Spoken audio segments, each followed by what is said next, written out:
departure. Traffic inside, follow the Twin Star on the left downwind departure. 20 Victor. Flaps are coming up, you'll feel the plane adjust and that's normal.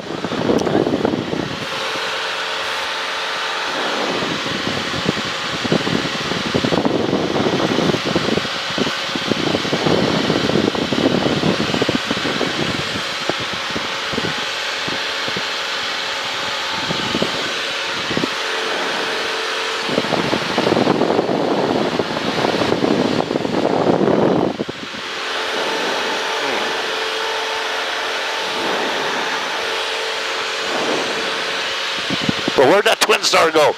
There he is, got him inside.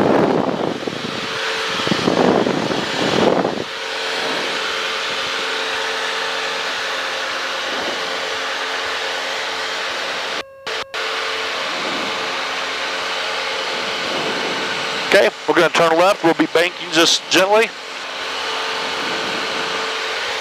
192, number 2, behind 7, short final, runway 2 and left, clear touch and go.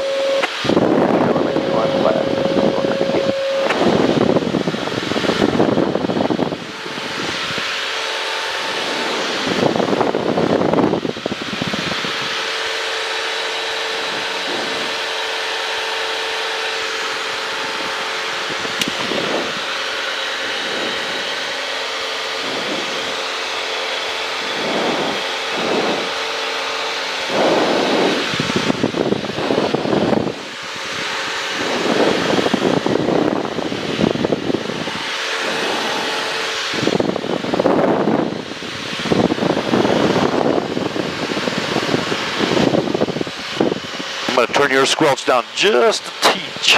Okay. Riddle 38, turn left, Delta 4, turn Traffic right above the San Francisco peaks. We're right behind him.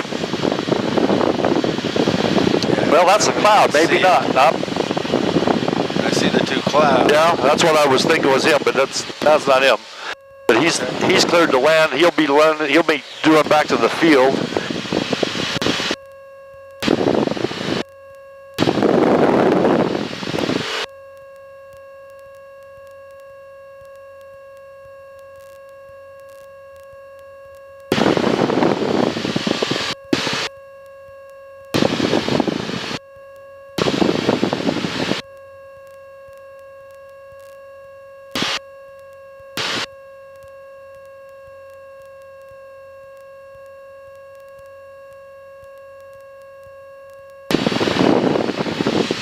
Prescott Tower, 20 Victor. I've lost that Twin Star.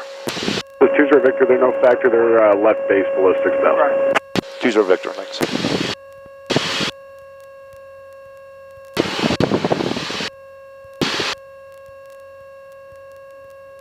Okay, he'll be turning us loose here momentarily. That Twin Star is turning left and then coming back to the runway landing, but sometimes they're hard to pick out. Yeah.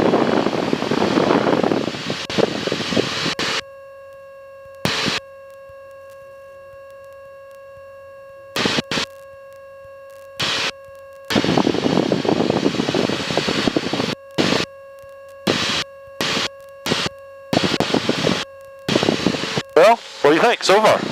Awesome. It's beautiful. Absolutely love it.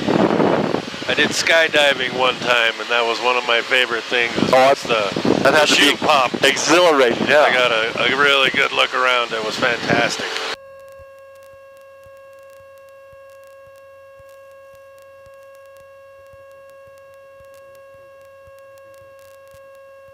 Definitely couldn't ask for a better day. Frequency change approved. 20 Victor, thank you. Good day. All right, we are turned loose from Prescott. We can talk and visit, questions. Okay. I'm going to turn that air just away from your microphone a little bit because it's activating and getting wind. Oh no, it's just. It'll make for better video later. Hopefully. So there's the San Francisco peaks. That's that other little mountain to the right is Mount Eldon. Flagstaff sits just this side of those mountains to this side. Prescott Tower, good morning, reader 46. Being this mountain where Jerome is, and the highway goes up and over, and Jerome and then Cottonwood's over there. Straight out, runway 2 and left, curve takeoff. Correct.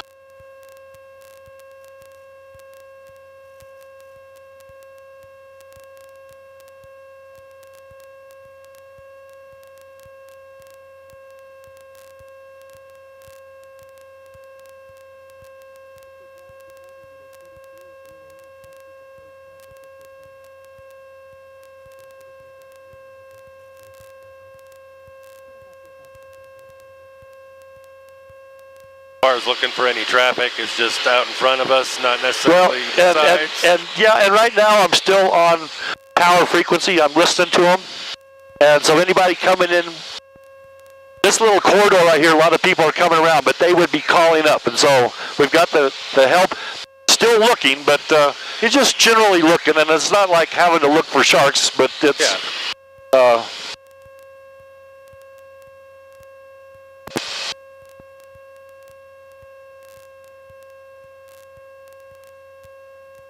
Portal 92, runway 2 on left, clear touch and go. Touching on runway 2 and left, 92.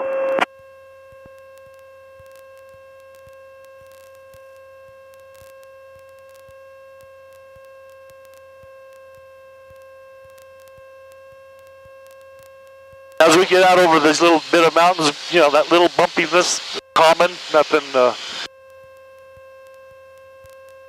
Bit of updraft. Just the air moving, is starting to move around. The ground is starting to warm up, and the convection heat's coming up, and there's just gets a little swirly around mountains, and so we could just keep climbing and climbing, get way up there, but then you just don't get to see as. I mean, the further up you go, the smaller things get. Yep. How long you been flying now? I got my license in 1973, so I've been flying my entire life. Hey, gotcha. I've got almost 1,100 hours. Mitsubishi 321 Golf Mike, Prescott Tower, straight out, departure approved, runway 2 on left, clear for takeoff. Clear for takeoff, 2 on left, phone Golf Mike. So it's always just been for fun? Never wanted to be a pilot for a job? I was, in high school, I was trying to get an appointment to the Air Force Academy. That's when I started my flight training. Mom and Dad, turn 10 degrees left, traffic. Mom and Dad was paying for my license lessons, and I didn't get the appointment, but I still have my pilot's license, and so marriage, and then I got a job on the railroad as an engineer, and the rest, they say, is history. Been a hobby ever since. I'd like to. I spent a ton of money getting a degree through University of Phoenix, and I wish I'd have taken all that money and when I was in my late 30s and advanced my ratings, commercial instrument, and all that.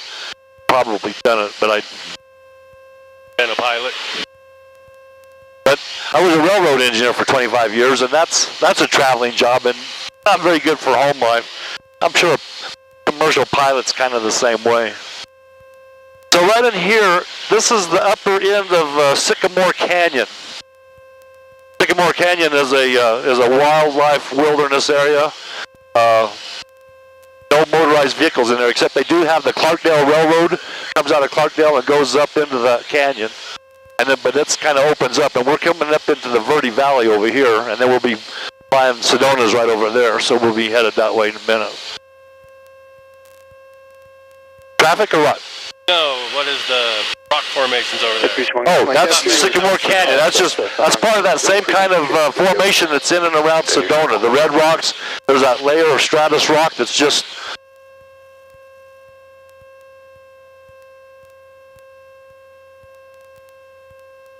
And we're doing 131 over the ground. Knots, 130 knots. That's about 145, 150 mile an hour.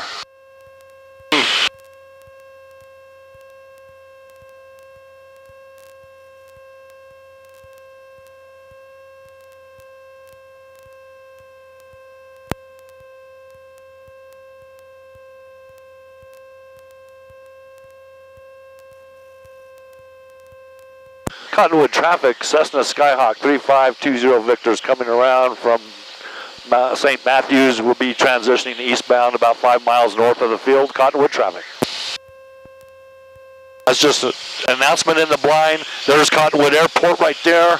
Here's Jerome coming around. We're going to kind of swing in here and get a shot of Jerome here before we head on towards Sedona. This cement plant, there's a cement plant right here. Yep. They supplied all the cement that's up at Page at the Glen Canyon Dam. That's where the cement came from. Huh.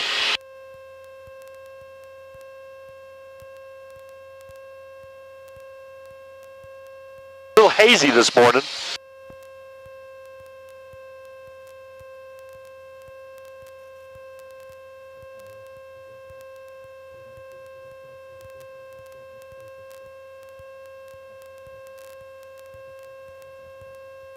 Little picture after being in there yesterday. Yeah, that's our objective this afternoon, huh? Yeah. And then this road right here, that's a wonderful road to come. It's just a dirt road in the back country. It's not the paved. It's a beautiful drive. Makes your car dirtier than hell, but Yeah. we're going to get you a good picture of the J on the mountain. Oh, yeah. Gotcha.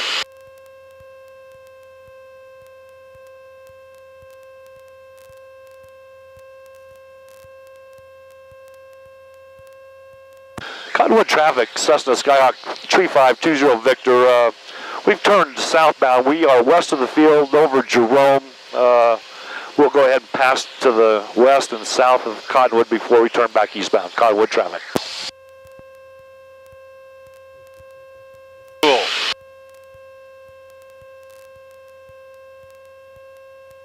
And Kathy and I, when I was still working on the railroad, and Kathy was an agent in Camp Verde.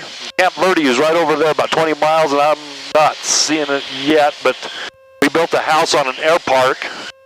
We had a Piper Cherokee, and I flew to Winslow every other day to work on the railroad, and I commuted by air. Yeah, I think that's the one she pointed out to us on the drive. Oh, yeah, on that little video, yep. Yeah. And that's right up there, yeah. Are you comfortable? Oh, totally. All the way, yeah. Good. I'm loving this. Sorry if I'm too quiet. Oh, no, I just, as a pilot, when you're solo, you know, you don't have to worry about anybody's comfort. But when you get passengers, it's like, I need to, it's like eating for two, taking care of two, so. Yes, sir. I am more than comfortable. Space, you know. Like, that's all. It's a small little plane. It's like a Volkswagen. I'm a big guy. But My other partner, Jim, he's not quite as husky as you are, but he's a tall guy too, but I like going flying with him. The headphones, I gotta have a little bit on the backside. If I put I should have got you a hat, them huh? on top, they wouldn't fit. So now then, a quick flying lesson. You have three axes. You have pitch, which is your nose. You have roll, which rolls longitudinally. Then you have yaw, which is your rudder. Flying right now, we're flying pretty much straight level. We're at 7,500 feet. We're not climbing. That tells you how many feet per minute you're climbing or descending. This is just a redundancy. This is a magnetic compass, and this is truly what they call a directional gyro. It's a gyro operated, and it'll drift, and you can continue to set it and correct it. But my autopilot is slave to that. There's your airspeed indicator. Take the temperature. I mean, you can do. This is what they call indicated airspeed, and it doesn't mean because wind is moving you around. But if you look at our GPS, it's telling you we're doing 119 knots over the ground. Add 15% to that. 15% of 100 would be 15 is 133, and then 15 of 18 would be another 3. So we're doing about 140, 45. But this is just measuring how much air is going in the pitot tube there. So Okay. this is your standard rate of turn. And it tells you also the coordinate, the little black ball. Yep. I'm going to just push on the pedal and make this yaw, so if I push out of the pedal, that throws that ball out of there. And it wants to bank the airplane, but so when you make a turn, we're going to roll the airplane. And when you roll the airplane, you're adding drag on that side, so you add a little left rudder. And I mean, it's kind of just thinking about it. It's not like really cognizant, but that will coordinate the turn. When you make a coordinated turn, if you drop that wing to there, and keep it there and keep that in the middle, in 2 minutes you'll do a full circle. So I'm going to make a turn to the left, so I go in with a little left, keep the ball centered, And that's a pretty slow rate. That's called a 2-minute turn. But that's so slow. So typically you can go ahead and increase it. And this will also tell you there's 10, 20, there's a 20 degree, there's a 30 degree bank. And the steeper you bank, the less lift your wings have. So you got to add some back pressure. So back to flying and controlling the airplane. So let's talk about pitch. I've got the airplane trimmed out so that it's flying pretty level. I'm not doing anything. And if you just pull back, and I'll go ahead and let you do it. Just gently pull, just think about it. Pull back on it, and it'll raise it. It's like pulling the nose up. Pull the nose up, we start climbing, and you'll start slowing down. Let go, does it go back down? And then to push it back down, you just push it forward. But you see it doesn't take a lot of input. Now then, go ahead and level the wings out. We're just flying a little crooked here, so just roll it left a little bit, level up. And then, now the Sedona is right, we're looking right down the runway of Sedona, and just to the left of it is a red rock. So let's go ahead and turn left 90 degrees. 90 degrees, and we're going to go just almost to right there. That'd be 20 degrees. And pull back just a little bit. If you'll just find right there, good. Hold your nose right about there, maybe just a little bit more. Because as you start to turn, the nose will want to drop. So you got to just hold that nose and just kind of get a picture of where that nose is at when you're flying level. Right now you are flying level. Just keep rolling it around. We're going to come around to 20 degrees.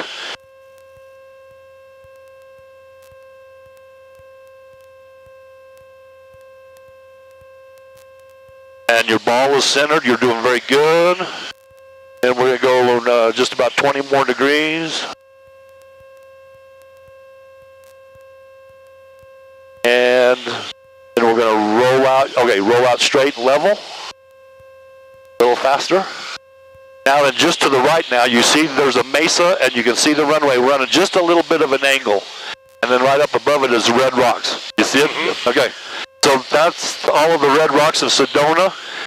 I think we're going to go ahead and go north, and we're going to go up there where Volte's Cross is. Because we're getting into the pattern area of Sedona. So I'm going to go ahead and go to Sedona's frequency. And that's 123.0.